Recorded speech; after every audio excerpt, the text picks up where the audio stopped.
वज़ीर आज़म शहबाज शरीफ बरतानिया से कोरोना ले आए। वफाकी वज़ीर इत्तलात मरियम औरंगज़ेब ने ट्विटर पर तस्दीक कर दी। लिखा, शहबाज शरीफ कोरोना पॉजिटिव हो गए हैं। 2 रोज़ से वज़ीर आज़म की तबीयत नासाज थी। मरियम औरंगज़ेब ने आवाम से वज़ीर आज़म की जल्द सेहतयाबी के लिए दुआ की अपील की। PTI रहनुमा मुसर्रत चीमा का वज़ीर आज़म के कोरोना मुस्बत होने पर रद्द-ए-अमल। कहा, अल्लाह ताला उन्हें सेहत दे, लेकिन इस ख़ानदान का कोरोना बहुत सियासी है।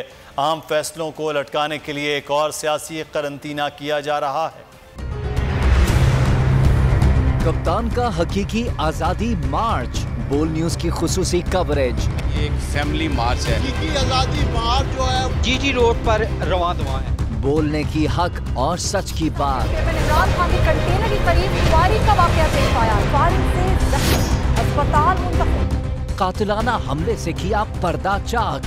बोल हमेशा बना आवाम की आवाज।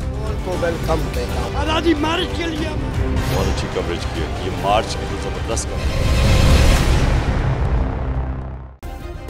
सब्सक्राइब करें और बेल दबाएं ताकि कोई खबर रह न जाए।